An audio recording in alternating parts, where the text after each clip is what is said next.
Has there ever been a time that you truly believed you've encountered something paranormal? Okay, I straight up don't believe in this stuff, but there was something that was incredibly creepy that is still in my head forever. My sister, brother, and I were at my house watching TV and then we heard the front door swing open, with heavy footsteps trudging around the house. My sister rushes us into the bedroom, closes the door, and locks it. We get in the closet and she calls our parents and the cops. We kept hearing the footsteps around the house, and then they started climbing the stairs toward our room. After about 10 minutes the cops show up. The front door was indeed open, but there was no one in the house. It was fucked up. It's also never happened again. Another one is my mom has this creepy ass mannequin thing that is supposed to form a corset or something. I went to the basement and saw it where it usually is and turned around to get my golf clubs, and then I turned back towards the thing and it moved a full 5 feet closer to me. When I was young, I lived in a small house in the middle of nowhere, out in the country. I swear things would be moved across the room. For example, I specifically remember laying my water bottle down on the kitchen table and running to the restroom in the middle of summer. When I got back, the bottle would be somewhere else, usually on the table or sitting on the floor. Both my parents were outside. Shelves would be open when we got home, curtains pulled down when they were up, light bulbs blew up often, and at night you would hear walking in the living room even though everyone was in bed. My parents worked hard and bought a house a few years later, but we still use the place for storage, and allow other family members to store things there. It's safe. My father's brother went there one day and ended up calling our new house.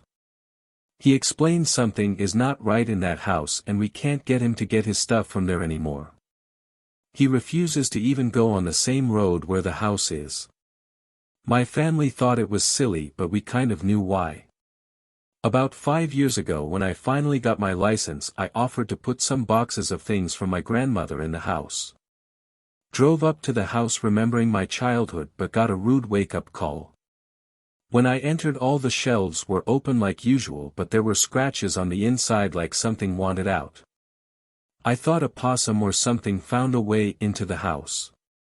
Went around the corner to what used to be my mother's bedroom to drop the box and leave, then all of a sudden I heard a weird noise behind me.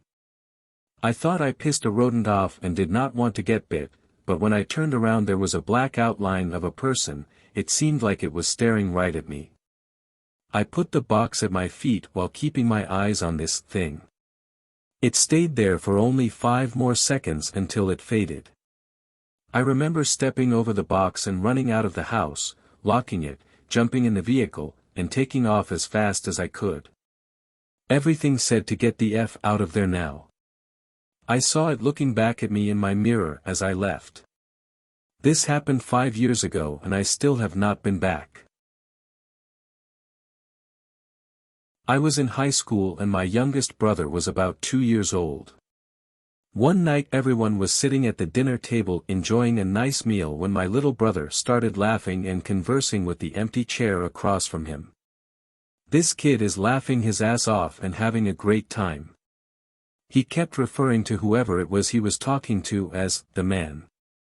After a few minutes of this, he wants to get up. I guess it's time for the man to leave. I pick him up and carry him to the front door. He goes from laughing and happy to clinging to me for dear life and terrified as soon as we get to the door. Overall super creepy experience. I was very happy to leave that house. As yesterday was Halloween, my teacher thought it only appropriate to tell us stories about his paranormal experiences. One of them that really stuck with me was a story he was telling about a farm his family has always lived on. Something about his grandpa, blah blah. Now here's the good part. He said that last year, after class was over and he had finished his tales, one of his students came up to him and asked how his grandfather died. He told her, let's call her Becky, that it was kidney failure. Becky said that that's what she had suspected. Then Becky starts asking about the grandfather's appearance. Did he wear overalls?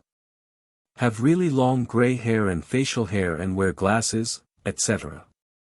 At this point, the teacher is a bit creeped out and asks why she wants to know. Her response: because as you were telling the story about your grandpa, I saw him standing in the corner of the room. He wants you to call your grandma.